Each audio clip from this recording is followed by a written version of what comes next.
हेतार्थ कर्म और कर्मफल के प्रशंसक वेद वाक्यों में प्रीति रखने वाले, वेद के परम तात्पर्य को न जानने वाले और कर्म से अतिरिक्त मोक्ष, ईश्वर आदि कुछ नहीं है, ऐसा कहने वाले विवेक रहित जन इस वक्ष्यमाण लक्षण आपात रमणीय वाणी को कहते हैं। को ही परम पुरुषार्थ मानने वाले विषयी पुरुष केवल विषयों के ऊपर अधिपत्य प्राप्त हो, इसलिए अग्निष्टोम आदि अनेक कर्मों की प्रतिपादक अतएव जन्म जरा आदि फल को ही देने वाली वाणी को कहते हैं। विषयों में आसक्ति रखने वाले और जिनका चित्त विषयों से अपरुत होता है, ऐसे पुरुषों के अंतःकरण में व्यवसायात्मक बुद्धि प्रविष्ट नहीं होती। कर्म योग की बात करते हुए कृष्ण ने अर्जुन को कहा है, लोग जो सुख, कामना, विषय और वासना से उत्प्रेरित हैं, जो स्वर्ग से ऊपर जगत में कुछ भी नहीं देख पाते हैं, जिनका धार्मिक चिंतन, मनन और अध्ययन भी विषय प्रेरित ही होता है, जो संसार में तो सुख की मांग करते ही हैं, जो परलोक में भी सुख की ही मांग किए चले जाते हैं, जिनके परलोक की दृष्टि भी वासना का ही विस्तार है, ऐसे व्यक्ति निष्काम कर्म की गहराई को समझने में असमर्थ है। कर्म योग को अगर एक संक्षिप्त से गणित के सूत्र में कहें तो कहना होगा कर्म ऋण कामना बराबर कर्म योग। जहां कर्म से कामना ऋण कर दी जाती है, तब जो शेष रह जाता है वही कर्म योग है। लेकिन कामना को शेष करने का अर्थ केवल सांसारिक कामना को शेष कर देना नहीं है, कामना मात्र को शेष कर देना है। इस बात को थोड़ा गहरे में समझ लेना जरूरी है। संसार की कामना को शेष कर देना बहुत कठिन नहीं, कामना मात्र को शेष करना असली तपस्या है। संसार की कामना तो शेष की जा सकती है, अगर परलोक की कामना का प्रलोभन दिया जाए तो संसार की कामना छोड़ने में कोई भी कठिनाई नहीं। अगर किसी से कहा जाए इस पृथ्वी पर धन छोड़ो, क्योंकि परलोक में यहां जो थोड़ा छोड़ता है बहुत पाता है, तो उस थोड़े को छोड़ना बहुत कठिन नहीं है। वो बार्गेन, वो सौदा है। हम सभी छोड़ते हैं, पाने के लिए हम सभी छोड़ते हैं। पाने के लिए कुछ भी छोड़ा जा सकता है, लेकिन पाने के लिए जो छोड़ना है वो निष्काम नहीं है। वो पाना चाहे परलोक में हो, वो पाना चाहे भविष्य में हो, वो पाना चाहे धर्म के सिक्कों में हो, इससे बहुत फर्क नहीं पड़ता है। पाने की आकांक्षा को आधार बनाकर जो छोड़ना है वही कामना है, वही कामग्रस्त चित्त। वैसा चित्त कर्मयोग को उपलब्ध नहीं होता। यहां कहा जाए पृथ्वी पर स्त्रियों को छोड़ दो, क्योंकि स्वर्ग में अप्सराएं उपलब्ध हैं। यहां कहा जाए पृथ्वी पर शराब छोड़ दो, क्योंकि बहिष्ठ में शराब के चश्मे बह रहे हैं। तो इस छोड़ने में कोई भी छोड़ना नहीं, ये केवल कामना को नए रूप में, नए लोक में, नए आयाम में पुनः पकड़ लेना है। ये प्रलोभन ही है। इसलिए जो व्यक्ति भी कहीं भी किसी भी रूप में पाने की आकांक्षा से कुछ करता है, वो कर्म योग को उपलब्ध नहीं हो सकता है, क्योंकि कर्म योग का मौलिक आधार कामना रहित, फल की कामना रहित कर्म है। कठिन है बहुत, क्योंकि साधारणतः हम सोचेंगे कि फिर कर्म होगा ही कैसे। हम तो कर्म करते ही इसलिए हैं कि कुछ पाने को है, कोई लक्ष्य, कोई फल। हम तो चलते ही इसलिए हैं कि कहीं पहुंचने को है। हम तो श्वास भी इसीलिए लेते हैं कि पीछे कुछ होने को है। अगर पता चले कि नहीं, आगे की कोई कामना नहीं, तो फिर हम हिलेंगे भी नहीं, करेंगे भी नहीं। कर्म होगा कैसे? गीता के संबंध में और कृष्ण के संदेश के संबंध में जिन लोगों ने भी चिंतन किया है, उनके लिए जो बड़े से बड़ा मनोवैज्ञानिक सवाल, उलझाव है, वो यही है कि कृष्ण कहते हैं कर्म वासना रहित, कामना रहित। तो कर्म होगा कैसे? क्योंकि कर्म का मोटिवेशन, कर्म की प्रेरणा कहां से उत्पन्न होती है? कर्म की प्रेरणा तो कामना से ही उत्पन्न होती है। कुछ हम चाहते हैं, इसलिए कुछ हम करते हैं। चाह पहले, करना पीछे। विषय पहले, कर्म पीछे। आकांक्षा पहले, फिर छाया की तरह हमारा कर्म आता है। तो अगर हम छोड़ दें चाहना, वो डिजायर, इच्छा, विषय, तो कर्म आएगा कैसे? मोटिवेशन नहीं होगा। अगर हम पश्चिम के मनोविज्ञान से भी पूछें, जो कि मोटिवेशन पर बहुत काम कर रहा है, कर्म की प्रेरणा क्या है, तो पश्चिम के पूरे मनोवैज्ञानिक एक स्वर से कहते हैं कि बिना कामना के कर्म नहीं हो सकता है। कृष्ण का मनोविज्ञान आत्मिक मनोविज्ञान बिल्कुल उल्टी बात कर रहा है। वो ये कह रहे हैं कि कर्म जब तक कामना से बंधा है, तब तक सिवाय दुख और अंधकार के कहीं भी नहीं ले जाता है।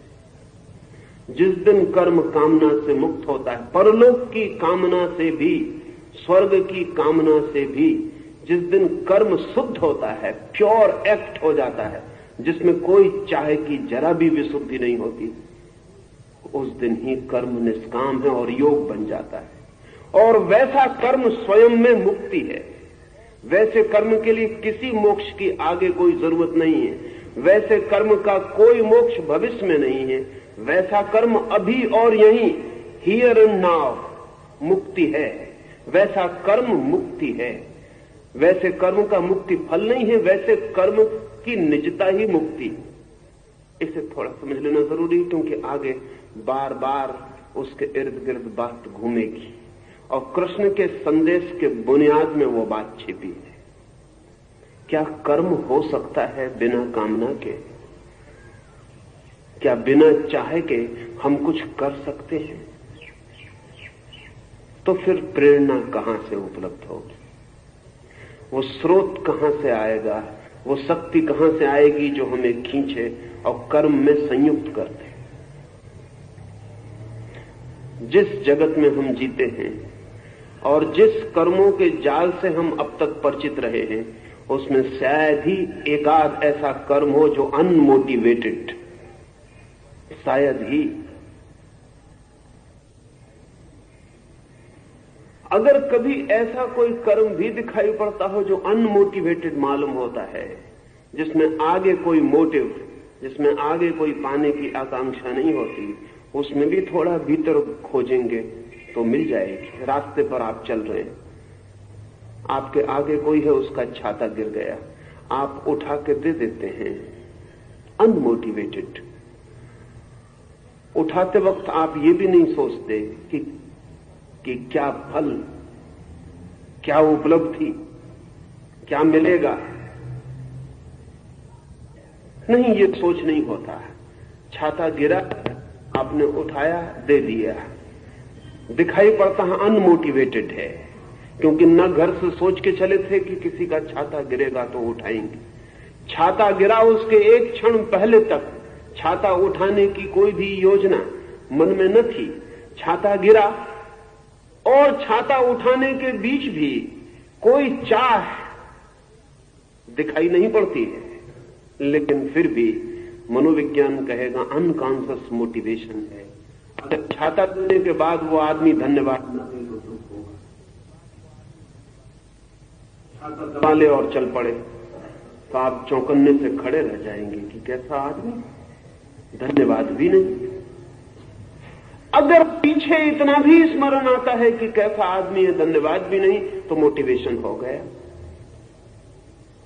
सचेतन नहीं था, आपने सोचा नहीं था, लेकिन मन के किसी गहरे तल पर छिपा था।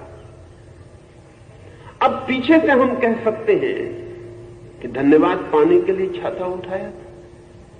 आप कहेंगे नहीं, धन्यवाद का तो कोई विचार ही न था, ये तो पीछे चला पता। लेकिन जो नहीं था वो पीछे भी पता नहीं चल सकता है। जो बीज में न छिपा हो वो प्रकट भी नहीं हो सकता है। जो अव्यक्त न रहा हो वो व्यक्त भी नहीं हो सकता है। कहीं छिपा था, किसी अनकॉन्शियस, किसी अचेतन के तल पर दबा था, राह देखता था। नहीं, सचेतन कोई कामना नहीं थी, लेकिन अचेतन कामना थी।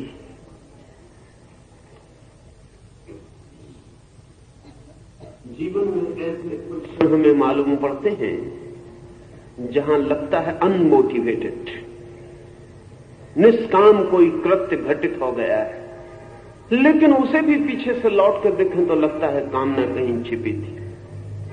इसलिए पश्चिम का मनोविज्ञान कहेगा कि चाहे दिखाई पड़े और चाहे ना दिखाई पड़े, जहां भी कर्म है वहां कामना है। इतना ही फर्क हो सकता है कि वो चेतन है या अचेतन है। लेकिन कृष्ण कहते हैं ऐसा कर्म हो सकता जहां कामना नहीं है। ये वक्तव्य बहुत महत्वपूर्ण है। इसे समझने के लिए दो चार ओर से हम यात्रा करें। एक छोटी सी कहानी से आपको कहना चाहूं, क्योंकि जो हमारी जिंदगी में परिचित नहीं है उसे हमें किसी और की जिंदगी में झांकना पड़े, और हमारी जिंदगी ही इतनी नहीं है। हमें किसी और जिंदगी में झांकना पड़े, देखना पड़े कि क्या ये संभव है। Is it possible? पहले तो यही देखने की क्या ये संभव है। अगर संभावना दिखाई पड़े तो शायद कल सत्य भी हो सकती है। अकबर एक दिन तानसेन को कहा है, तुम्हारे सुनता हूं संगीत को तो मन में ऐसा ख्याल उठता है कि तुम जैसा बजाने वाला शायद ही पृथ्वी पर हो। आगे भी कभी होगा ये भी भरोसा नहीं आता, क्योंकि इससे ऊंचाई और क्या हो सकेगी इसकी धारणा भी नहीं बनती है। तुम शिखर हो। लेकिन कल रात जब तुम्हें विदा किया था, सोने गया था, तो मुझे ख्याल आया हो सकता है तुमने भी किसी से सीखा हो, कोई तुम्हारा गुरु हो। तो मैं तुमसे आज पूछता हूं कि तुम्हारा कोई गुरु है, तुमने किसी से सीखा है? तो तानसेन ने कहा, मैं कुछ भी नहीं हूं गुरु के सामने, जिससे सीखा है उसके चरणों की धूल भी नहीं। इसलिए वो ख्याल मन से छोड़ दें। शिखर भूमि पर भी नहीं है, लेकिन आपने मुझे ही जाना है, इसलिए आपको शिखर मालूम पड़ता हूं। ऊंट जब पहाड़ के करीब आता है तब उसे पता चलता है, अन्यथा वो पहाड़ होता ही है। पर तानसेन ने कहा कि मैं गुरु के चरणों में बैठा हूं, मैं कुछ भी नहीं हूं। कभी उनके चरणों में बैठने की योग्यता भी हो जाए तो समझूंगा बहुत कुछ पा लिया। तो अकबर ने कहा, तुम्हारे गुरु जीवित हो तो तत्क्षण अभी और आज उन्हें ले आओ, मैं सुनना चाहूंगा। पर तानसेन ने कहा, यही कठिनाई, जीवित वे हैं लेकिन उन्हें लाया नहीं जा सकता।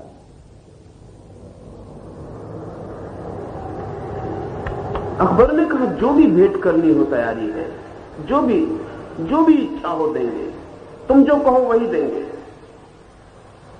तानसेन ने कहा, वही कठिनाई है, क्योंकि उन्हें कुछ लेने को राजी नहीं किया जा सकता,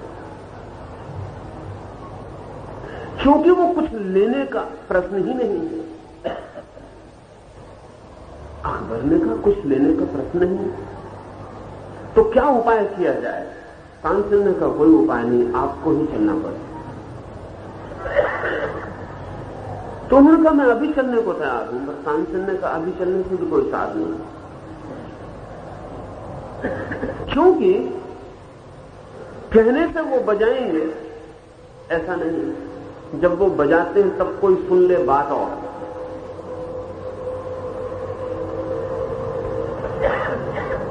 तो मैं पता लगाता हूं कि वो कब बजाते हैं, तो हम चलेंगे।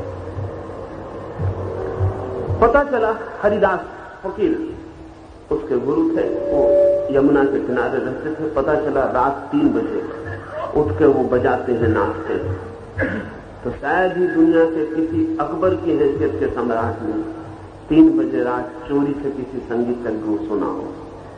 अकबर और तानसेन चोरी से झोपड़ी के बाहर ठंडी रात में छिपके बैठे रहे। पूरे समय अकबर की आंखों से आंसू बहते रहे, एक शब्द बोला नहीं। संगीत बंद हुआ, वापस होने लगे, सुबह फूटने लगी। राह में भी तानसेन से अकबर बोला नहीं। महल के द्वार पर तानसेन से इतना ही कहा, अब तक सोचता था कि तुम जैसा कोई भी नहीं बचा सकता, अब सोचता हूं कि तुम हो कहां। लेकिन क्या बात है, तुम अपने गुरु जैसा क्यों नहीं बजा सकते? तानसेन ने कहा बात तो बहुत साफ है, मैं कुछ पाने के लिए बजाता हूं और मेरे गुरु ने कुछ पा लिया है इसलिए बजाता।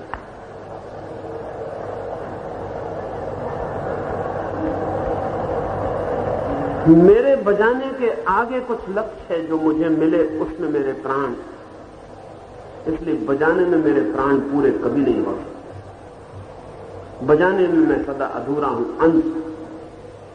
अगर बिना बजाए भी मुझे वो मिल जाए जो बजाने से मिलता है, तो बजाने को फेंक के उसे पा लूंगा। बजाना मेरे लिए साधन है, साध्य नहीं। साध्य कहीं और है, भविष्य में, धन में, यश में, प्रतिष्ठा में। साध्य कहीं और है, संगीत सिर्फ साधन।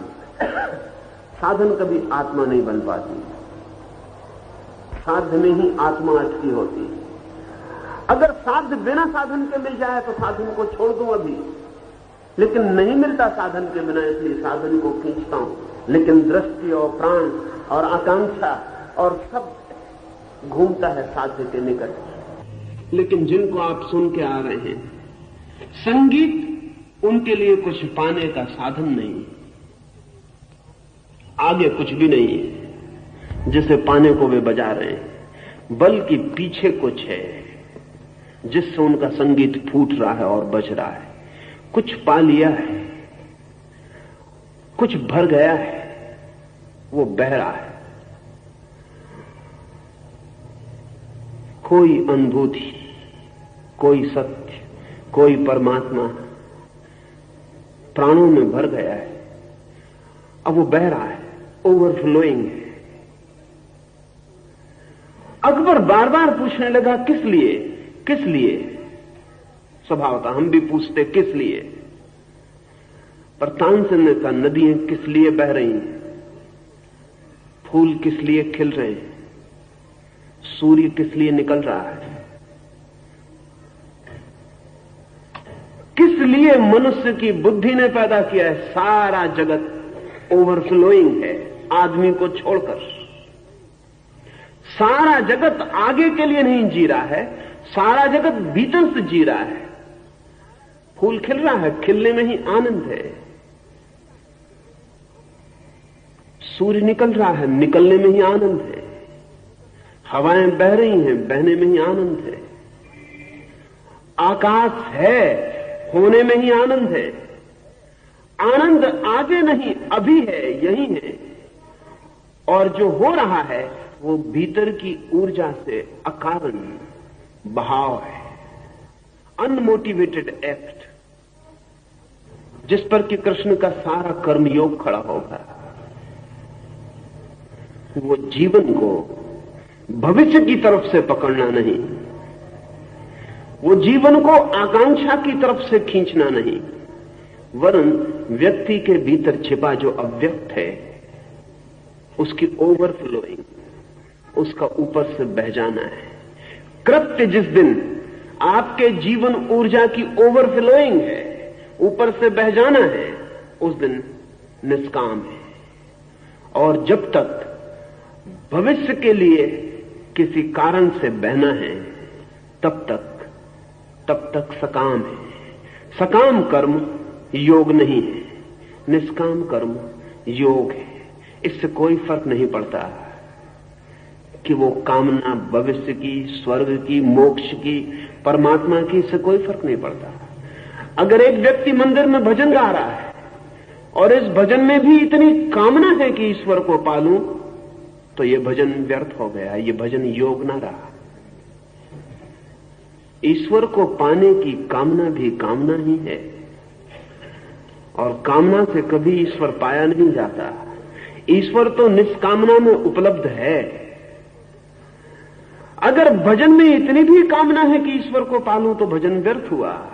अगर प्रार्थना में इतनी भी मांग है कि तेरे दर्शन हो जाएं, तो प्रार्थना व्यर्थ हो गई। लेकिन प्रार्थना अनमोटिवेटेड है, नहीं किसी को पाने के लिए, वरन भीतर के भाव से जन्मी और अपने में पूरी है, अपने में पूरी है, आगे कुछ द्वार नहीं खोज रही है, तो प्रार्थना है। और उसी क्षण में प्रार्थना सफल है जिस क्षण प्रार्थना निष्काम है। प्रत्येक कर्म प्रार्थना बन जाता है अगर निष्काम बन जाए, और प्रत्येक प्रार्थना बंधन बन जाती है अगर सकाम बन जाए। लेकिन हम जैसे दुकान चलाते हैं वैसे ही पूजा भी करते हैं। दुकान भी मोटिवेटेड होती है, पूजा भी। दुकान में भी कुछ पाने को होता है, पूजा में भी। पाप भी करते हैं तो भी कुछ पाने को करते हैं, पुण्य भी करते हैं तो कुछ पाने को करते हैं। तो कृष्ण कह रहे हैं कि पाने के लिए करना ही अधर्म है। पाने की आकांक्षा के बिना जो कृत्य का फूल खिलता है, the flowering of the pure act, शुद्ध कर्म जब खिलता है बिना किसी कारण के। इस संबंध में इमैनुअल कांट का नाम लेना जरूरी है। जर्मनी में कांट ने करीब करीब कृष्ण से मिलती जुलती बात कही। उसने कहा कि अगर कर्तव्य में जरा सी भी आकांक्षा है तो कर्तव्य पाप हो गया, जरा सी भी।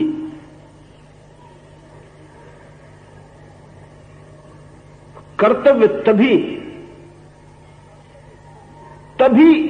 कर्तव्य है जब बिल्कुल शुद्ध है, उसमें कोई आकांक्षा नहीं।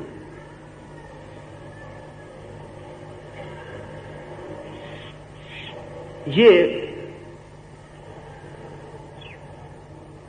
हमें कठिन पड़ेगा, क्योंकि हमारी जिंदगी में ऐसा कोई कर्म नहीं है जिससे हमारी पहचान हो, जिससे हम समझ पाए। लेकिन ऐसे कर्म को द्वार खोले जा सकते हैं। मैंने कहा, रास्ते पर एक आदमी है, उसका छाता गिर गया है। आप छाता उठाएं, दे दें, और छाता उठा के देते समय भीतर देखते रहें कि कोई मांग तो नहीं उठती, सिर्फ देखते रहें। छाता उठा के दें और अपने रास्ते पे चल पड़े, और भीतर देखते रहें कि कोई मांग तो नहीं उठती। धन्यवाद की भी उठेगी, लेकिन देखते रहें, दो चार कृत्यों में देखते रहें, और अचानक पाएंगे क्या पागलपन है, गिर जाएगी। दिन में जो आदमी एक कृत्य भी अनमोटिवेटेड कर ले, वो कृष्ण की गीता को समझ पा सकता है। एक कृत्य भी 24 घंटे में अनमोटिवेटेड कर ले, जिसमें कि कुछ ना हो, चेतन अचेतन कोई मांग ना हो, बस किया और हट गए और चले गए,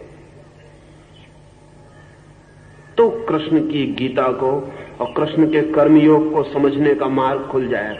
रोज गीता न पढ़ें चलेगा, लेकिन एक कृत्य 24 घंटे में ऐसा खिल जाए जिसमें हमारी कोई भी कामना नहीं, बस जिसमें करना ही पर्याप्त है और हम बाहर हो गए और चल पड़े। कठिन नहीं है, अगर थोड़ी खोजबीन करें तो बहुत कठिन नहीं है। छोटी छोटी घटनाओं में उसकी झलक मिल सकती है। और ये जो कृष्ण अर्जुन से कह रहे हैं पूरा का पूरा प्रयोगात्मक है, होगा ही। ये कोई गुरुकुल में बैठकर किसी वृक्ष के तले किसी आश्रम में हुई चर्चा नहीं है। ये युद्ध के स्थल पर जहां सघन कर्म प्रतीक्षा कर रहा है वहां हुई चर्चा है। ये चर्चा किसी शांत वट वृक्ष के नीचे बैठकर कोई तत्व चर्चा नहीं है। ये कोरी तत्व चर्चा नहीं है। ये सघन कर्म की बीच ठीक युद्ध के क्षण में, युद्ध से ज्यादा सघन कृत्य और क्या होगा, वहां हुई ये चर्चा है। और अर्जुन से कृष्ण कह रहे हैं कि अगर स्वर्ग तक की भी कामना मन में है किसी भी विषय की, तो सब व्यर्थ हो जाता है। कर्म योग का सार कर्म ऋण कामना है। काम से कामना गई। हमने तो काम शब्द ही रखा हुआ है कर्म के लिए, क्योंकि काम कामना से ही बनता है। हम तो कहते हैं काम वही है जो कामना से चलता है, लेकिन कृष्ण कहते हैं काम से अगर कामना घट जाए तो कर्म योग, तो फिर साधारण कर्म नहीं रह जाता, वो योग बन जाता है। और योग बन जाए तो न पाप है, न पुण्य है, न बंधन है, न मुक्ति है, दोनों के बाहर है व्यक्ति।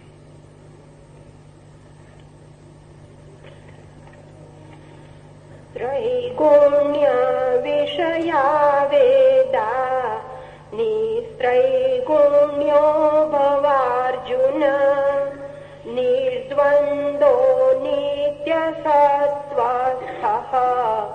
निर्योगक्षेम आत्मवान। समस्त वेद संसार विषयक ही है, अतः हे अर्जुन तुम राग द्वेष आदि से शून्य हो जाओ एवं निर्द्वंद्व सदा सत्व संपन्न योग और क्षेम से रहित और आत्मवान बन जाओ। राग और द्वेष से मुक्त, द्वंद्व से रहित और शून्य।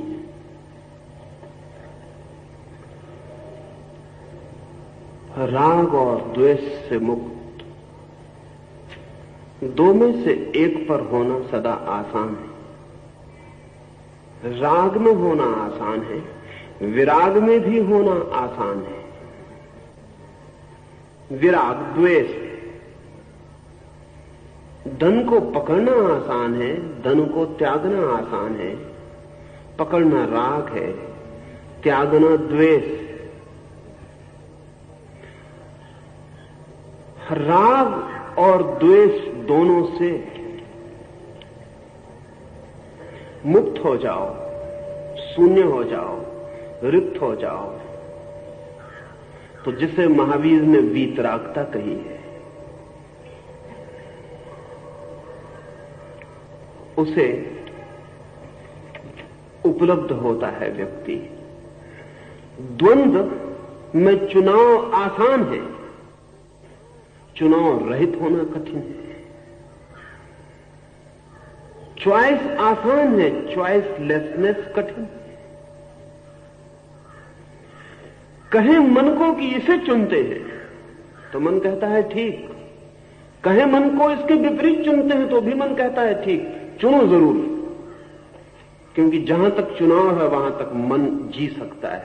चुनाव कोई भी हो, इससे फर्क नहीं पड़ता। घर चुनो, जंगल चुनो, मित्रता चुनो, शत्रुता चुनो, धन चुनो, धन विरोध चुनो, कुछ भी चुनो, प्रेम चुनो, घृणा चुनो, क्रोध चुनो, क्षमा चुनो, कुछ भी चुनो, चॉइस हो तो मन जीता है। लेकिन कुछ भी मत चुनो तो मन तत्काल गिर जाता है, मन के आधार गिर जाते हैं। चॉइस मन का आधार है, चुनाव मन का प्राण है। इसलिए जब तक चुनाव चलता है जीवन में, तब तक आप कितना ही चुनाव बदलते रहें, इससे बहुत फर्क नहीं पड़ता है। संसार छोड़ें, मोक्ष चुने, पदार्थ छोड़ें, परमात्मा चुने, पाप छोड़ें, पुण्य चुने, कुछ भी चुने। ये सवाल नहीं है कि आप क्या चुनते हैं, सवाल गहरे में यह है कि क्या आप चुनते हैं। अगर चुनते हैं, अगर चॉइस है, तो द्वंद्व रहेगा, क्योंकि किसी को छोड़ते हैं और किसी को चुनते हैं। यह भी समझ लेना जरूरी है कि जिसे छोड़ते हैं उसे पूरा कभी नहीं छोड़ पा सकते, क्योंकि जिसे छोड़ना पड़ता है उसकी मन में गहरी पकड़ होती है, नहीं तो छोड़ना क्यों पड़ेगा। अगर एक आदमी के मन में धन की कोई पकड़ न हो तो वो धन का त्याग कैसे करेगा। त्याग के लिए पकड़ अनिवार्य है। अगर एक आदमी की काम वासना में, सेक्स में रुचि न हो, लगाव न हो, आकर्षण न हो, तो वो ब्रह्मचर्य कैसे चुनेगा। और जिसमें आकर्षण है, लगाव है, उसके खिलाफ हम चुन रहे हैं, तो ज्यादा से ज्यादा हम दमन कर सकते हैं, सप्रेशन कर सकते हैं, और कुछ होने वाला नहीं, दब जाएगा। जिसे हमने इंकार किया वो हमारे अचेतन में उतर जाएगा, और जिसे हमने स्वीकार किया वो हमारा चेतन बन जाएगा। हमारा मन जिसे अस्वीकार करता है उसे अंधेरे में ढकेल देता है। हमारे सबके मन के गोडाउन है। घर में जो चीज बेकार हो जाती है उसे हम कबाड़खाने में डाल देते हैं। ऐसे ही चेतन मन जिसे इंकार कर देता है उसे अचेतन में डाल देता है, जिसे स्वीकार कर लेता है उसे चेतन में ले आता है। चेतन मन हमारा बैठक खाना है, लेकिन किसी भी आदमी का घर बैठक खाने में नहीं होता। बैठक खानों में सिर्फ मेहमानों का स्वागत किया जाता, उसमें कोई रहता नहीं। असली घर बैठक खाने के बाद शुरू होता है। बैठक खाना घर का हिस्सा नहीं है तो भी चलेगा। कह सकते हैं कि बैठक खाना घर का हिस्सा नहीं है, क्योंकि घर वाले बैठक खाने में नहीं रहते। बैठक खाने में सिर्फ अतिथियों का स्वागत होता है। बैठक खाना सिर्फ फेस, बैठक खाना सिर्फ एक चेहरा है, दिखावा है घर का, असली घर नहीं है। बैठक खाना एक डिसेप्शन, एक धोखा है, जिसमें बाहर से आए लोगों को धोखा दिया जाता है कि यह है हमारा घर, हालांकि उसमें कोई रहता नहीं, न उसमें कोई सोता, न उसमें कोई खाता, न उसमें कोई पीता, उसमें कोई नहीं रहता। वो घर है ही नहीं, वो सिर्फ घर का धोखा है। बैठक खाने के बाद घर शुरू होता है। चेतन मन हम जगत के दिखावे के लिए बैठक खाना है, उससे हम दूसरों से मिलते जुलते हैं, लेकिन उसके गहरे में हमारा असली जीवन शुरू होता है। तो जब भी हम चुनाव करते हैं तो चुनाव से कोई चीज मिटती नहीं, चुनाव से सिर्फ बैठक खाने की चीजें घर के भीतर चली जाती। चुनाव से सिर्फ जिसे हम चुनते हैं उसे बैठक खाने में लगा देते हैं, वो हमारा डेकोरेशन है। इसलिए दिन भर जो आदमी धन को इंकार करता है, कहता है कि नहीं मैं त्याग को चुना हूं, रात सपने में धन को इकट्ठा करता है। जो दिन भर काम वासना से लड़ता है, रात सपने में काम वासना से गिर जाता है। जो दिन भर उपवास करता है, रात राजमहलों में निमंत्रित हो जाता है भोजन के लिए। सपने में असल्ट करता है वो जो भीतर छिपा है। वो कहता है बहुत हो गया दिन भर, अब चुनाव, अब हम प्रतीक्षा कर रहे हैं दिन भर से भीतर, अब हमसे भी मिलो। वो जाता नहीं है, वो सिर्फ दबा रहता है। और एक मजे की बात है कि जो भीतर दबा है वो शक्ति संपन्न होता जाता है, और जो बैठक खाने में है वो धीरे धीरे निर्बल होता जाता है। और जल्दी ही वो वक्त आ जाता है कि जिसे हमने दबाया है वो अपनी उद्घोषणा करता है, विस्फोट होता है, वो निकल पड़ता है बाहर। अच्छे से अच्छे आदमी को, जिसकी जिंदगी बिल्कुल बढ़िया, सुंदर, स्मूथ, समतल भूमि पर चलती है, उसे भी शराब पिला दें तो पता चलेगा उसके भीतर क्या क्या छिपा है, सब निकलने लगेगा। शराब किसी आदमी में कुछ पैदा नहीं करती, शराब सिर्फ बैठक खाने और घर का फासला तोड़ देती, दरवाजा खोल देती। अभी पश्चिम में फकीर था गुरजीएफ, उसके पास जो भी साधक आता तो 15 दिन तो उसको शराब में डुबाता।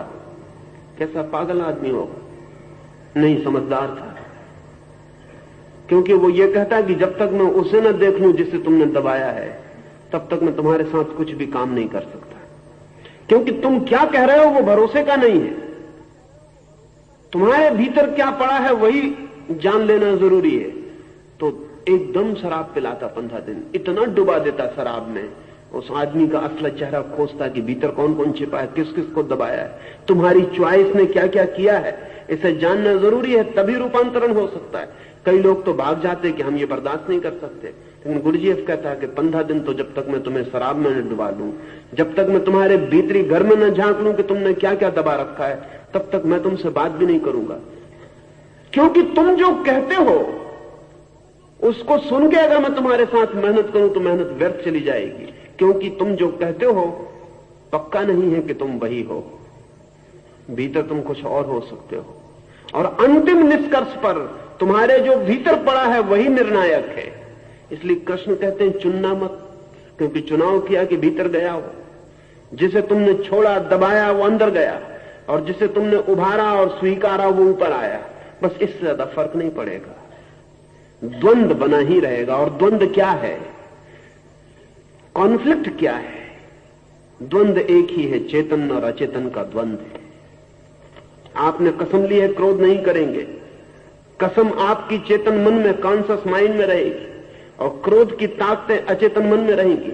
कल कोई गाली देगा, अचेतन मन कहेगा करो क्रोध, और चेतन मन कहेगा कसम खाई है कि क्रोध नहीं करना, और द्वंद खड़ा होगा।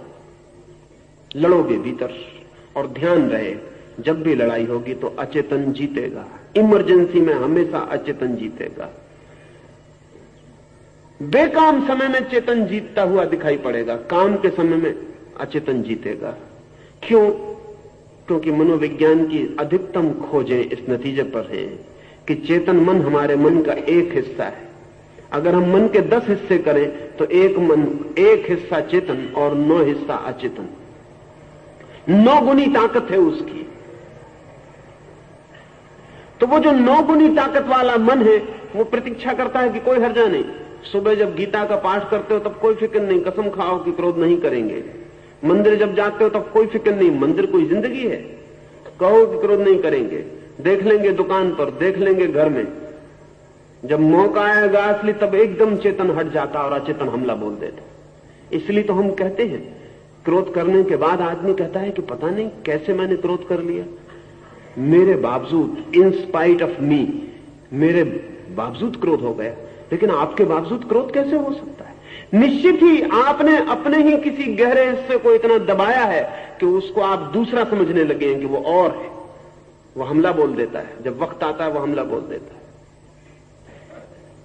ये जो द्वंद है, ये जो कॉन्फ्लिक्ट है, यही मनुष्य का नरक है। द्वंद नरक है। कॉन्फ्लिक्ट के अतिरिक्त और कोई नरक नहीं है।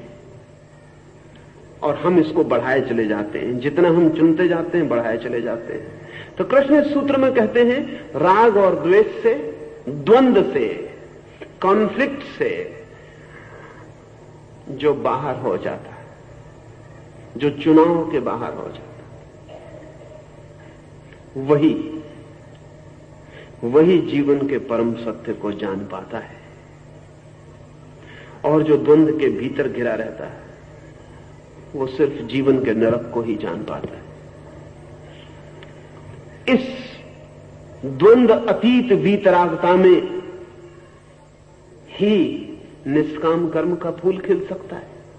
या निष्काम कर्म का भूमिका हो तो ये द्वंद रहित, राग द्वेष रहित, ये शून्य चेतना फलित हो सकती है।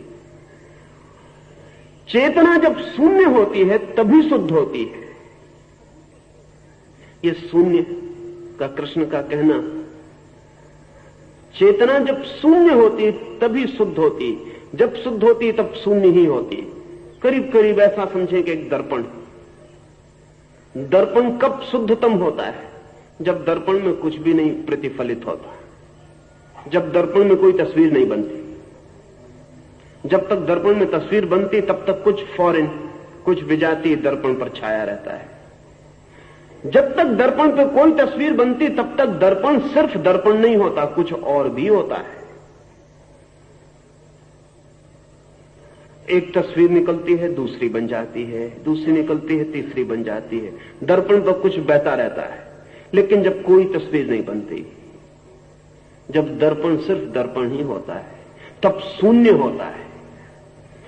चेतना सिर्फ दर्पण है। जब तक उस पर कोई तस्वीर बनती रहती, कभी राग की, कभी विराग की, कभी मित्रता की, कभी शत्रुता की, कभी बाएं की, कभी दाएं की, कोई ना कोई तस्वीर बनती रहती तो चेतना अशुद्ध होती है। लेकिन अगर कोई तस्वीर नहीं बनती, चेतना द्वंद्व के बाहर, चुनाव के बाहर होती तो शून्य हो जाती। शून्य चेतना में क्या बनता है? जब दर्पण शून्य होता है तब दर्पण ही रह जाता है। जब चेतना शून्य होती तो सिर्फ चैतन्य ही रह जाती। वो जो चैतन्य की शून्य प्रतीति है वही ब्रह्म का अनुभव है। वो जो शुद्ध चैतन्य की अनुभूति है वही मुक्ति का अनुभव है। शून्य और ब्रह्म एक ही अनुभव के दो छोर हैं। इधर शून्य हुए, उधर ब्रह्म हुए। इधर दर्पण पर तस्वीरें बननी बंद हुई कि उधर भीतर से ब्रह्म का उदय हुआ। ब्रह्म के दर्पण पर तस्वीरों का जमाव ही संसार है। हम असल में दर्पण की तरह व्यवहार ही नहीं करते। हम तो फिल्म के कैमरे की फिल्म की तरह व्यवहार करते हैं। कैमरे की फिल्म प्रतिबिंब को ऐसा पकड़ लेती है कि छोड़ती ही नहीं। फिल्म मिट जाती है, तस्वीर ही हो जाती है। अगर हम कोई ऐसा कैमरा बना सकते हैं जिसमें कि एक तस्वीर के ऊपर दूसरी और दूसरी के ऊपर तीसरी ली जा सके, तो एक फिल्म पर अगर 1000 तस्वीरें, लाख तस्वीरें ली जा सके, तो जो स्थिति उस फिल्म की होगी वैसी स्थिति हमारे चित्त की। तस्वीरों पर तस्वीरें, तस्वीरों पर तस्वीरें इकट्ठी हो जाती, कंफ्यूजन के सिवाय कुछ नहीं शेष रहता। कोई शक्ल पहचान में भी नहीं आती किसकी तस्वीर,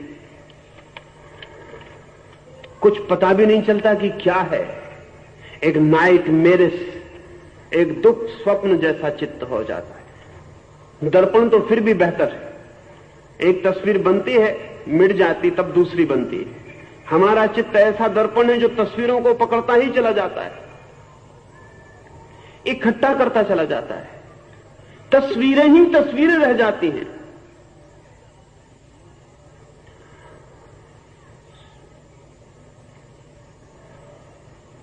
उर्दू के किसी कवि की एक पंक्ति है जिसमें उसने कहा है कि मरने के बाद घर से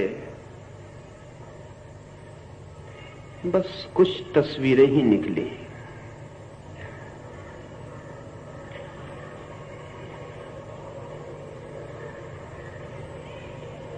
मरने के बाद हमारे घर से भी कुछ तस्वीरों के सिवाय निकलने को कुछ और नहीं। जिंदगी भर तस्वीरों के संग्रह के अतिरिक्त हमारा कोई और कृत्य नहीं है।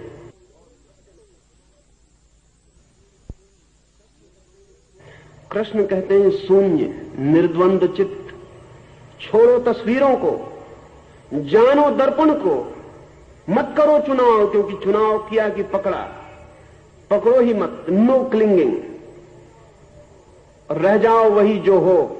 उस शून्य क्षण में जो जाना जाता है वही जीवन का परम सत्य है, परम ज्ञान है। आचार्य श्री, इस श्लोक में ये वार्तिक मिला बहुत यथार्थी है, मगर एक मुश्किल पड़ जाती है कि त्रैगुण्य विषया वेदा, इसमें गीता वेद सर्ववेद पर आक्षेप करती है कि वो त्रैगुण्य विषय से युक्त है। और दूसरा, उत्तरार्ध में निर्योग क्षेम आत्मवान, तो आत्मवान होना न होना एक आंतरिक भाव है। तो श्री कृष्ण उसको योगक्षेम प्रवृत्ति की बाह्य घटना से क्यों जोड़ते हुए दिखते हैं? मात्र आत्मवान होने से योगक्षेम की समस्या हल हो सकेगी?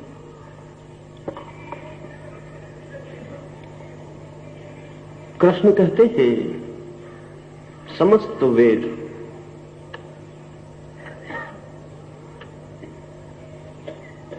सगुण से, 3 गुणों से भरे, निर्गुण नहीं है।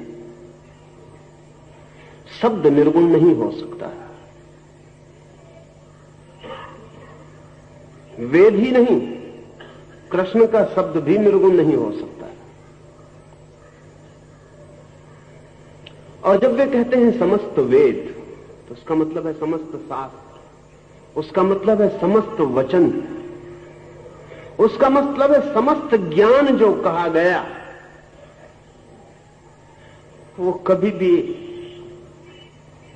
3 गुणों के बाहर नहीं हो सकता।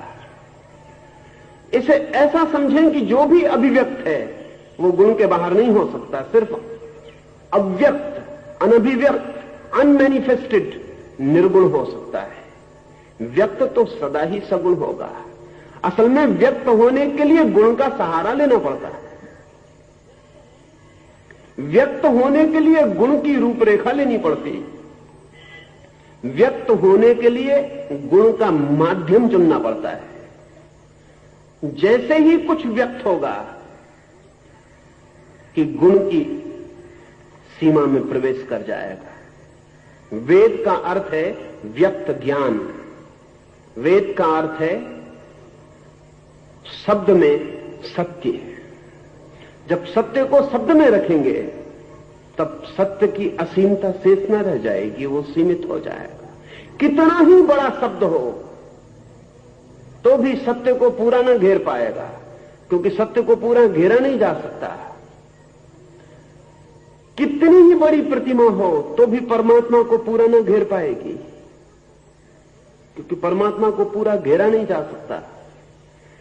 सब शब्द, सब व्यक्त सीमा बनाते हैं, गुणों की सीमा बनाते हैं। गुण से ही व्यक्त होगा।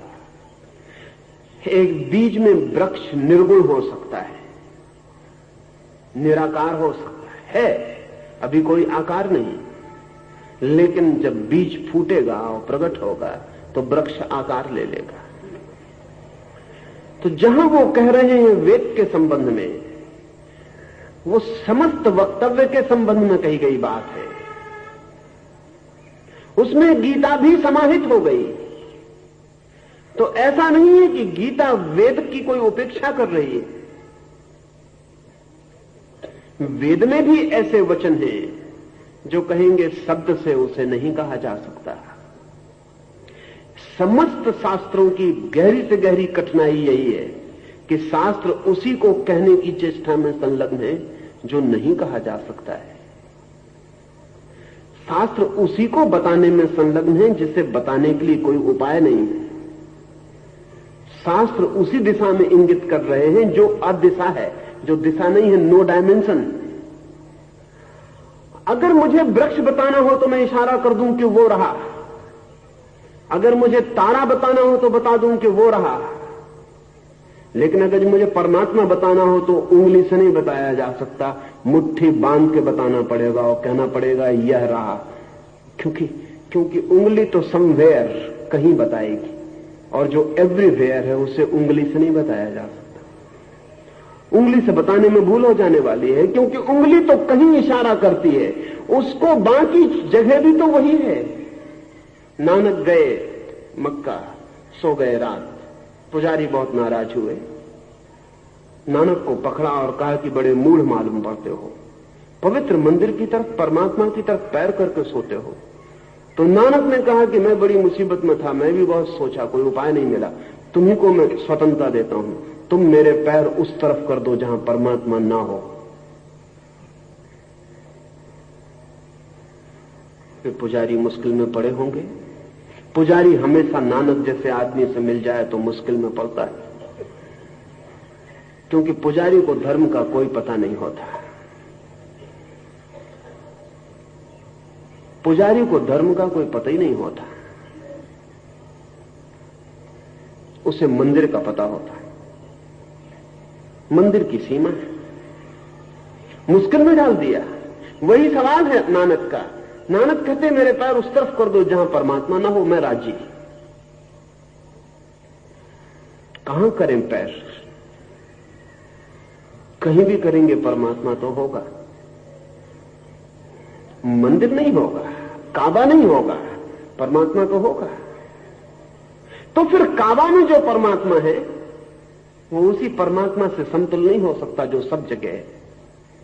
तो काबा का परमात्मा सगुण हो जाएगा, मंदिर का परमात्मा सगुण हो जाएगा, शब्द का परमात्मा सगुण हो जाएगा, शास्त्र का परमात्मा सगुण हो जाएगा। बोला, कहा, प्रकट हुआ कि सगुण हुआ। कृष्ण जो बोल रहे हैं वो भी सगुण हो जाता है, बोलते ही सगुण हो जाता है। वेद की निंदा नहीं है वो, वेद की सीमा का निर्देश है। शब्द की निंदा नहीं है वो, शब्द की सीमा का निर्देश है। वचन की निंदा नहीं है वो, वचन की सीमा का निर्देश है। और वो निर्देश करना जरूरी है, लेकिन कितना ही निर्देश करो, आदमी बहरा है। अगर कृष्ण की बात सुन ले कि वेद में जो है वो सब त्रिगुण के भीतर है, तो वो कहेगा छोड़ो वेद को, गीता को पकड़ो।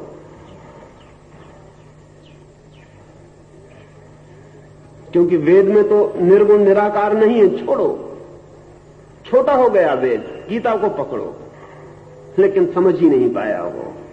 अगर कृष्ण कहीं देखते होंगे तो वो हंसते होंगे कि तुमने फिर दूसरा वेद बना लिया। ये सवाल वेद का नहीं है, ये सवाल व्यक्त की सीमा का है। और दूसरी बात पूछी है कि अगर आत्म स्थिति को सीधा ही स्वीकार कर लिया जाए तो उसे योगक्षेम से क्यों जोड़ते हैं? जोड़ते नहीं है, जुड़ी है, सिर्फ कहते, जोड़ते नहीं है, जुड़ी है। जैसे एक दिया जले तो दिया तो अपने में ही जलता है। अगर आसपास कोई चीज न हो दिखाई पड़ने को तो भी चलता है। दिए का जलना, दिए का प्रकाश से भरना किन्हीं प्रकाशित चीजों पर निर्भर नहीं होता, लेकिन दिया जलता है तो चीजें प्रकाशित होती हैं। जो भी आसपास होगा वो प्रकाशित होगा। और बड़े मजे की बात है कि आपने कभी भी प्रकाश नहीं देखा है अब तक, सिर्फ प्रकाशित चीजें देखी हैं। प्रकाश नहीं देखा है किसी ने भी आज तक, सिर्फ प्रकाशित चीजें देखी। प्रकाशित चीजों की वजह से आप अनुमान करते हैं कि प्रकाश है। आप सोचेंगे कि मैं क्या बात कह रहा हूं, हम सबने प्रकाश देखा है। फिर से सोचना है, प्रकाश कभी किसी ने देखा ही नहीं। ये वृक्ष दिखता है सूरज की रोशनी में चमकता हुआ, इसलिए आप कहते हैं सूरज की रोशनी है, फिर अंधेरा आ जाता, वृक्ष नहीं दिखता, आप कहता रोशनी गई। लेकिन आपने रोशनी नहीं देखी। देखें आकाश की तरफ, चीजें दिखाई पड़ेंगी, रोशनी कहीं दिखाई नहीं पड़ेगी। जहां भी है, जो भी दिखाई पड़ रहा है वो प्रकाशित है, प्रकाश नहीं। कृष्ण के कहने का कारण है, वो कहते हैं जब कोई शून्य आत्म स्थिति को उपलब्ध होता तो योगक्षेम फलित होते हैं। आपको योगक्षेम ही दिखाई पड़ेंगे, आपको आत्मस्थिति दिखाई नहीं पड़ेगी। उस आत्मस्थिति के पास जो घटना घटती है योगक्षेम की, वही दिखाई पड़ेगी। जब कोई व्यक्ति आनंद को उपलब्ध होता है तो आपको उसके भीतर की स्थिति दिखाई नहीं पड़ेगी, उसके चारों तरफ सब आनंद से भर जाएगा, वही दिखाई पड़ेगा। जब कोई भीतर ज्ञान को उपलब्ध होता है तो आपको उसके ज्ञान की स्थिति दिखाई नहीं पड़ेगी, लेकिन उसके चारों तरफ ज्ञान की घटनाएं घटने लगेंगी, वही आपको दिखाई पड़ेगा। भीतर तो शुद्ध अस्तित्व ही रह जाएगा आत्मा का, लेकिन योगक्षेम उसके कॉन्सिक्वेंसेस होंगे। जैसे दिया जलेगा और चीजें चमकने लगेंगी। चीजें ना हो तो भी दिया जल सकता है, लेकिन तब आपको दिखाई नहीं पड़ सकता है। अर्जुन आत्मवान होगा ये उसकी भीतरी घटना है। अर्जुन का आत्मवान होना चारों तरफ योगक्षेम के फूल खिला देगा, ये उसकी बाहरी घटना है। इसलिए वो दोनों का स्मरण करते हैं। और हम कैसे पहचानेंगे? जो बाहर खड़े हैं वो आत्मवान को नहीं पहचानेंगे, योगक्षेम को पहचानेंगे। मोहम्मद के बाबत कहा जाता है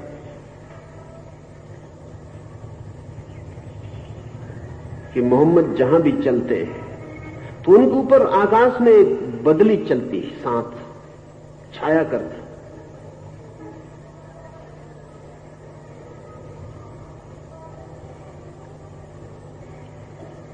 कठिन मालूम पड़ती है बात। मोहम्मद जहां भी जाएं तो उनके ऊपर एक बदली चले और छाया करे। लेकिन आदमी के पास शब्द कमजोर है, इसलिए जो चीज गद्य में नहीं कही जा सकती उसे हम पद्य में कहते हैं। पद्य हमारे गद्य की असमर्थता है। जब प्रोज में नहीं कह पाते तो पोएट्री निर्मित करते हैं, और जीवन में जो जो गहरा है वो गद्य में नहीं कहा जा सकता, इसलिए जीवन का सब गहरा पद्य में, पोएट्री में कहा जाता है। ये पोएटिक एक्सप्रेशन है किसी अनुभूति का। मोहम्मद जहां भी जाते वहां छाया पहुंच जाती।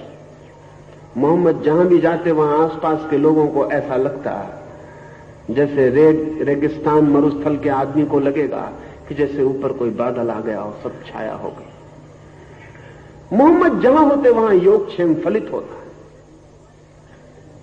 महावीर के बाबत कहा गया है कि महावीर अगर रास्ते से चलते तो कांटे अगर सीधे पड़े होते तो उल्टे हो जाते। कोई कांटा फिक्र नहीं करेगा, संभावना कम दिखाई पड़ती है। लेकिन जिन्होंने ये लिखा है उन्होंने कुछ अनुभव किया है। महावीर के आसपास सीधे कांटे भी उल्टे हो जाएं, कांटे नहीं पर कांटापन। जिंदगी में बहुत कांटे हैं, बहुत तरह के कांटे हैं, रास्तों पर बहुत कांटे हैं। और महावीर के पास जो लोग आए हो उन्हें अचानक लगा हो कि अब तक जो कांटे सीधे चुभ रहे थे वो एकदम उल्टे हो गए, नहीं चुभ रहे हैं, योगक्षेम फलित हुआ हो। तो कविता कैसे कहे, आदमी कैसे कहे? तो आदमी कहता है कि ऐसा हो जाता है। लेकिन भूल होती है हमें तो यही दिखाई पड़ता है। हम महावीर को पहचानेंगे भी कैसे कि वो महावीर है? हम कैसे पहचानेंगे कि बुद्ध बुद्ध? तो बुद्ध के लिए हमने कहानियां गढ़ी हैं कि बुद्ध जिस गांव से निकलते हैं वहां केसर की वर्षा हो जाती है। हो नहीं सकती उस केसर की नहीं जो बाजार में बिकती है। लेकिन जिन लोगों के गांव से बुद्ध गुजरे हैं उनको जरूर केसर की सुगंध जैसा, केसर जैसा, उनके पास जो कीमती से कीमती शब्द रहा होगा उसकी प्रतीति हुई है, उसका एहसास हुआ है। कुछ बरसा है उस गांव में जरूर। और आदमी की भाषा में कोई और शब्द नहीं होगा तो कहा है केसर बरस गई है। जब भीतर जीवन प्रकाशित होता है तो बाहर भी प्रकाश की किरणें लोगों को छूती। वो जब लोगों को छूती हैं तो योगक्षेम फलित होता है। इसलिए कृष्ण कहते हैं, और ठीक कहते हैं, कहना चाहिए, कहना जरूरी है। क्योंकि एक व्यक्ति के जीवन में भी जब आत्मा की घटना घटती है तो उसके प्रकाश का वर्तुल दूर दूर लोक लोकांत तक फैल जाता है। और एक व्यक्ति के भीतर भी जो स्वर बजता है आत्मा का, तो उसकी स्वर लहरी दूसरों के प्राणों को भी झंकार से भर जाती है। और एक व्यक्ति के जीवन में जब आनंद फलित होता है तो दूसरों के जीवन में भी आनंद के फूल थोड़े से जरूर बरस जाते हैं। इसलिए अर्जुन को तो कहते हैं तू आत्मवान हो जाएगा, शक्ति संपन्न हो जाएगा। लेकिन जब शक्ति संपन्न होगा कोई, भीतर आत्मवान होगा कोई, तो इसे एक और दूसरी तरफ से देखने की कोशिश करें। जब कोई व्यक्ति आत्महीन होता है, जब कोई व्यक्ति अपनी आत्मा को खो देता है, तो कभी आपने ख्याल किया कि उसके आसपास दुख, पीड़ा का जन्म होना शुरू हो जाता है? जब कोई एक व्यक्ति अपनी आत्मा को खोता है तो अपने आसपास दुख का एक वर्तुल पैदा कर लेता है। निर्भर करेगा कि कितनी उसने आत्मा खोई। अगर एक हिटलर जैसा आदमी पृथ्वी पर पैदा हो तो विराट दुख का वर्तुल चारों ओर फलित होता है, योगक्षेम का पता ही नहीं चलता, सब खो जाता है, उससे उल्टा घटित होने लगता है, अकल्याण और अमंगल चारों ओर फैल जाता है, फैलेगा। चंगेज खां जैसा आदमी पैदा होता है तो जहां से गुजर जाता है वहां केसर नहीं बरसती, सिर्फ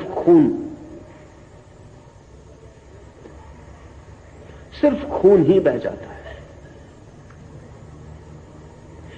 बुरे आदमियों को हम भली भांति पहचानते हैं, उनके आसपास जो घटनाएं घटती उन्हें भी पहचानते हैं। स्वभावतः बुरे आदमी के आसपास जो घटना घटती है वो बहुत मटेरियल होती है, बहुत भौतिक होती है, दिखाई पड़ती है। चंगेज खां को निकले आपके गांव से तो मुश्किल है कि आप न देख पाएं, क्योंकि घटनाएं बहुत भौतिक मटेरियल घटेंगी। चंगेज खां जिस गांव से निकलता उस गांव के सारे बच्चों को कटवा डालता, भालों पर बच्चों के सिर लगवा देता। और जब चंगेज खां से किसी ने पूछा कि तुम क्या कर रहे हो, 10-10 हजार बच्चे बालों पर लटके, तो चंगेज खां ने हंस के कहा कि लोगों को पता होना चाहिए कि चंगेज खां निकल रहा है।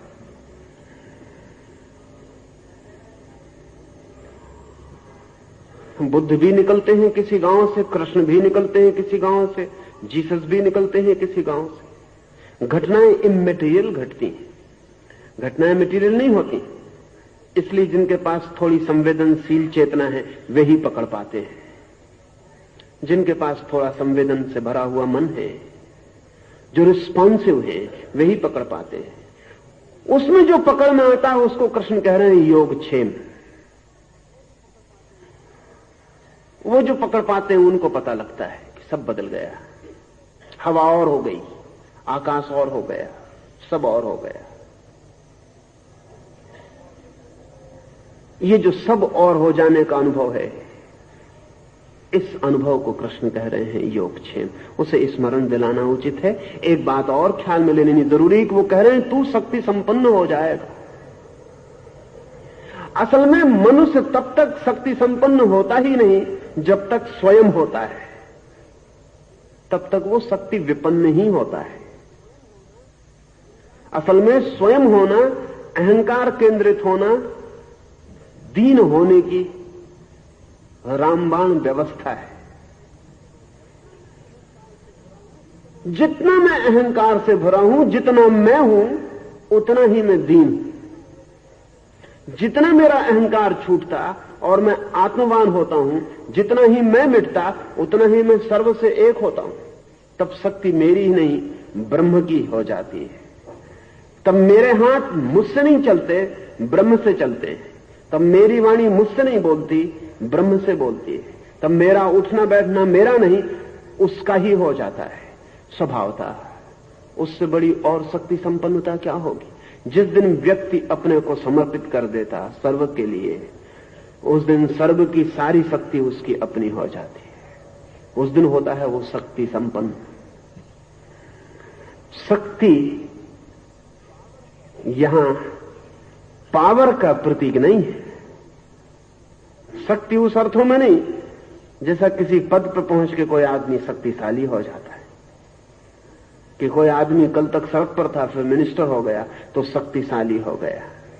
ये शक्ति व्यक्ति में नहीं होती, ये शक्ति पद में होती। इसको कुर्सी से नीचे उतारो, ये फिर विपन्न हो जाता है। ये शक्ति इसमें होती ही नहीं, ये इसके कुर्सी पे बैठने से होती। कभी सर्कस में, कार्निवल में आपने इलेक्ट्रिक चेयर देखी हो, कुर्सी जो इलेक्ट्रीफाइड होती, उस पर एक लड़की या लड़के को बिठा रखते, वो लड़का भी इलेक्ट्रीफाइड हो जाता। फिर उस लड़के को छुए तो शॉक लगता है। वो लड़के का शॉक नहीं है, कुर्सी का शॉक है। लड़के को कुर्सी से बाहर उतारे, गया। मुरारजी भाई कुर्सी पे, मुरारजी भाई कुर्सी के बाहर। इलेक्ट्रीफाइड चेयर, सर्कस है। मगर वो जो कुर्सी पे बैठा हुआ लड़का या लड़की है, जब आपको शाक लगता है तो उसकी शान देखें। वो समझता है कि शायद मैं शाक मार रहा हूं। कुर्सी के शाक है, लेकिन आइडेंटिफाइड हो जाता आदमी। पावर नहीं मतलब है कृष्ण की शक्ति का। कृष्ण की शक्ति का मतलब है एनर्जी, ऊर्जा, जो पद से नहीं आती। असल में जो पद मात्र छोड़ने से आती है। अहंकार पद को खोजता है, जो अहंकार को ही छोड़ देता उसके सब पद खो जाते हैं, उसके पास कोई पद नहीं रह जाता, वो शून्य हो जाता है। उस शून्य में विराट गूंजने लगता, उस शून्य में विराट उतर आता, उस शून्य में विराट के लिए द्वार मिल जाते। तब वो एनर्जी है, पावर नहीं। तब वो ऊर्जा है, शक्ति है, उधार नहीं। तब वो व्यक्ति मिटा और अब व्यक्ति हो गया।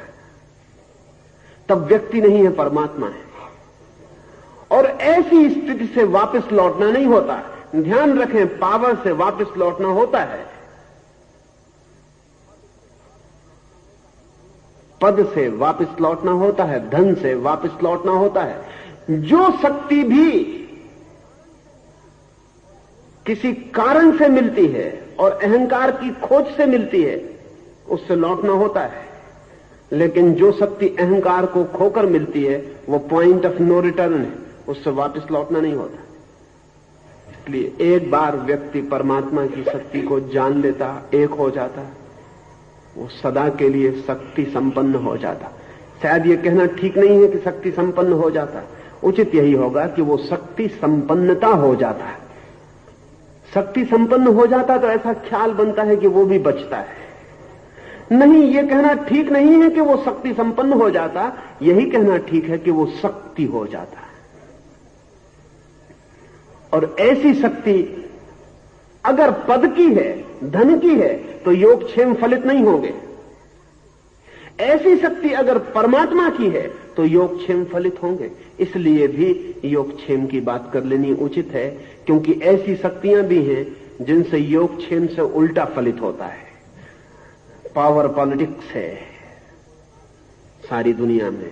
जब भी कोई आदमी पॉलिटिकली पावरफुल होने की यात्रा करता है तो योगक्षेम फलित नहीं होते, उससे उल्टा ही फलित होता है, अमंगल ही फलित होता है, दुख ही फलित होता है।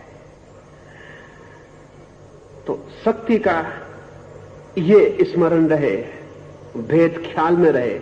शक्ति का अर्थ पावर नहीं, एनर्जी। शक्ति का अर्थ अहंकार की खोज नहीं, अहंकार का विसर्जन। तो निश्चित ही योगक्षेम फलित होते हैं।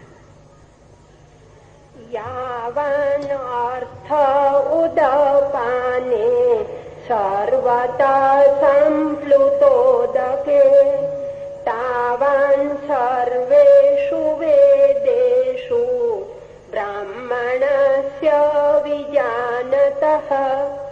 जैसे पृथ्वी पर स्थित वापी, कूप, तालाब, नदी आदि पुण्य तीर्थों में स्नानादि क्रिया से जितना पुण्य होता है उतना पुण्य सर्वत्र व्याप्त जल वाले समुद्र में स्नान आदि क्रिया से होता ही है। वैसे ही सब वेदों में कथित यज्ञादि पुण्यों से जितना आनंद होता है उससे कहीं अधिक आनंद ज्ञानवान ब्राह्मणों को होता ही है। कृष्ण कह रहे हैं कि जैसे छोटे छोटे नदी तालाब हैं, कुएं पोखर हैं, झरने हैं,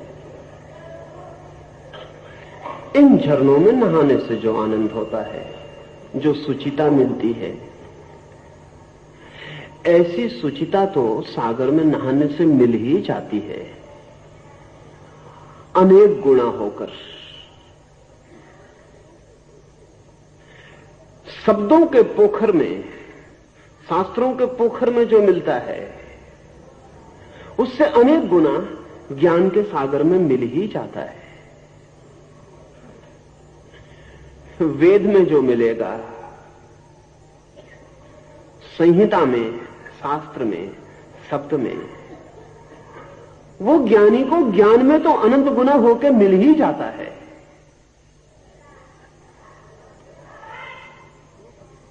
इसमें दो बातें ध्यान रखने जैसी हैं। एक तो कि जो सीमा में मिलता है वो असीम में मिल ही जाता है, इसलिए असीम के लिए सीमित को छोड़ने में भय की कोई भी आवश्यकता नहीं है। अगर ज्ञान के लिए वेद को छोड़ना हो तो कोई चिंता की बात नहीं है, सत्य के लिए शब्दों को छोड़ना हो तो कोई चिंता की बात नहीं है, अनुभव के लिए शास्त्र को छोड़ना हो तो कोई चिंता की बात नहीं है। पहली बात, क्योंकि जो मिलता है यहां उससे अनंत गुना वहां मिल ही जाता है। दूसरी बात, सागर में जो मिलता है, ज्ञान में जो मिलता है, असीम में जो मिलता है, उस असीम में मिलने वाले को सीमित के लिए छोड़ना बहुत खतरनाक है।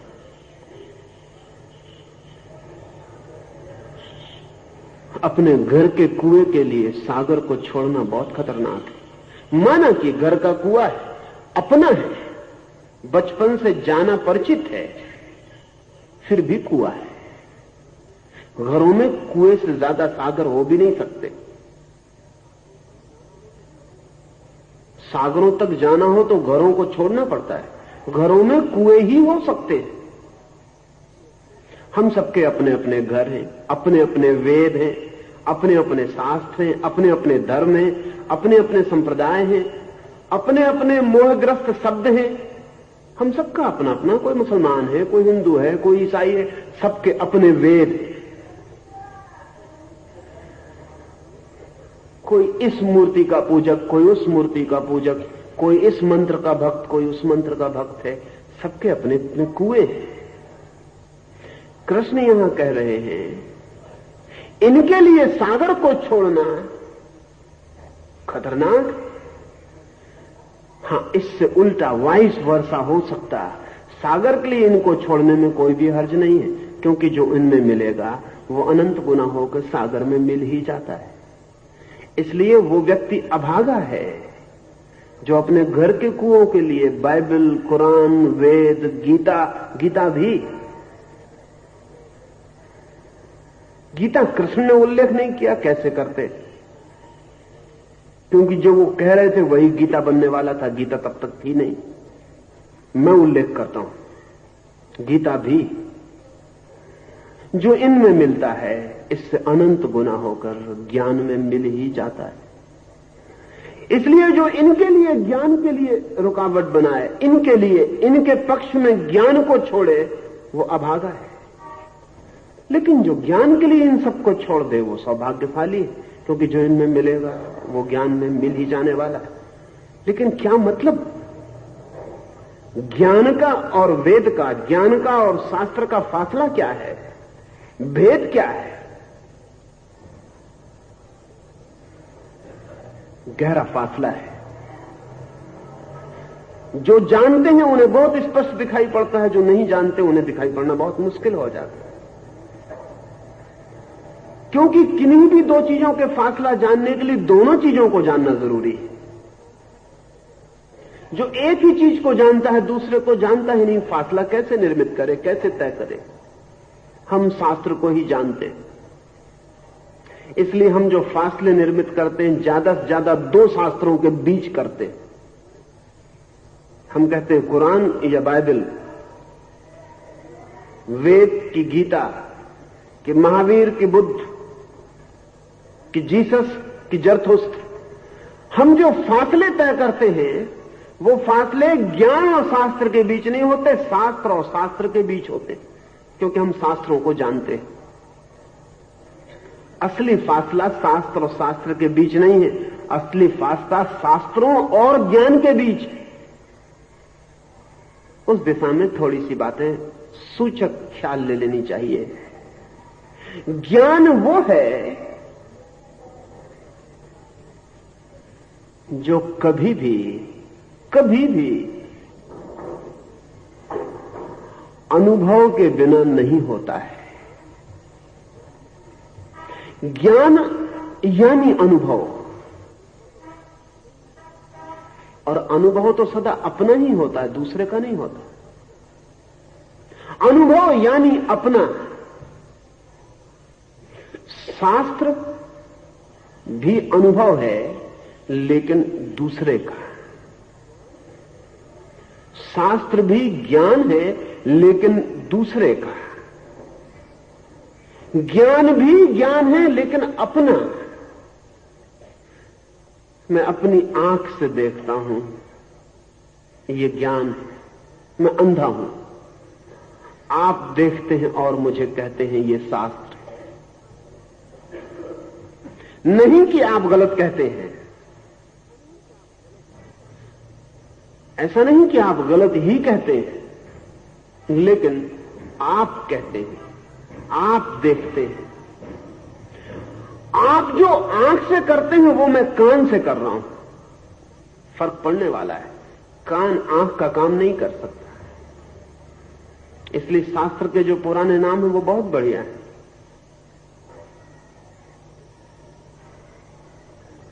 श्रुति, सुना हुआ, देखा हुआ नहीं। स्मृति,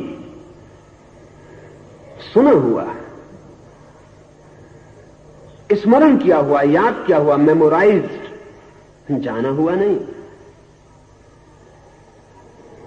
सब शास्त्र श्रुति और स्मृति है। किसी ने जाना और कहा, हमने जाना नहीं और सुना। जो उसकी आंख से हुआ वो हमारे कान से हुआ। शास्त्र कान से आते हैं, सत्य आंख से आता है।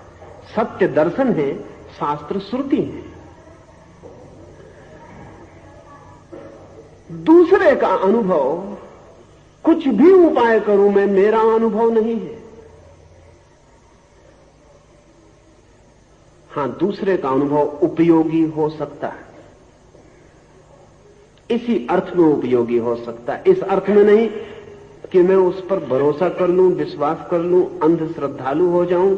इस अर्थ में तो दुरुपयोगी हो जाएगा, हिंड्रेंस बनेगा, बाधा बनेगा। इस अर्थ में उपयोगी हो सकता है कि दूसरे ने जो जाना है, उसे जानने की संभावना का द्वार मेरे लिए भी खुलता है। जो दूसरे को हो सका है वो मेरे लिए भी हो सकता है, इसका आश्वासन मिलता है। जो दूसरे के लिए हो सका वो क्यों मेरे लिए नहीं हो सकेगा, इसकी प्रेरणा। जो दूसरे के लिए हो सका वो मेरे भीतर छुपी हुई प्यास को जगाने का कारण हो सकता है। लेकिन बस इतना ही, जानना तो मुझे ही पड़ेगा, जानना मुझे ही पड़ेगा, जीना मुझे ही पड़ेगा, उस सागर तट तक मुझे ही पहुंचना पड़ेगा। एक और मजे की बात है कि घर में जो कुएं हैं वो बनाए हुए होते, सागर बनाया हुआ नहीं होता। आपके पिता ने बनाया होगा घर के कुआं, उनके पिता ने बनाया होगा, किसी ने बनाया होगा। जिसने बनाया होगा उसे एक सीक्रेट का पता है, उसे एक राज का पता है कि कहीं से भी जमीन को तोड़ो सागर मिल जाता है। कुआं है क्या? जस्ट ए होल, सिर्फ एक छेद। आप ये मत समझना कि पानी कुआं है, पानी तो सागर ही है। कुआं तो सिर्फ उस सागर में झांकने का आपके आंगन में उपाय है। सागर तो है ही नीचे फैला हुआ, वही है। जहां भी जल है वहीं सागर है। हां, आपके आंगन में एक छेद खोद लेते हैं हम। कुएं से पानी नहीं खोदते, कुएं से सिर्फ मिट्टी अलग करते हैं, परत तोड़ देते हैं, एक छेद हो जाता है। अपने ही घर में सागर को झांकने का उपाय हो जाता है। लेकिन कुआं बनाया हुआ है, और अगर कुआं इसकी खबर लाए, रिमेम्बरेंस कि सागर भी है, और सागर की यात्रा करवा दे, तब तो कुआं सहयोगी हो जाता है।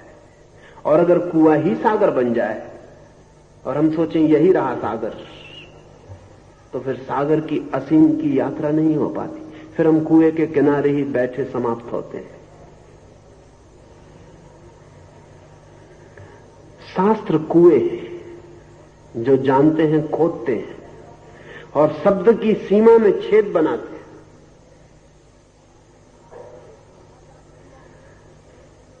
जो कहा जा सकता है उसकी सीमा में छेद बनाते और अनकहे का थोड़ा सा झलक, थोड़ा सा दर्शन करवाते, इस आशा में कि इसको देखकर अनंत की यात्रा पर कोई निकलेगा।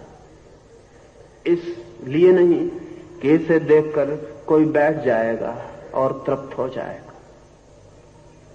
कुआं सागर है, सीमा में बंधा। सागर कुआं है, असीम में मुक्त। शास्त्र ज्ञान है, सीमा में बंधा। ज्ञान शास्त्र है, असीम में मुक्त। तो कृष्ण जब वेद की, शब्द की बात कर रहे हैं तो निंदा नहीं, सिर्फ निर्देश है, और निर्देश स्मरण में रखने योग्य। अभी इतना ही, फिर सांझ बात करें।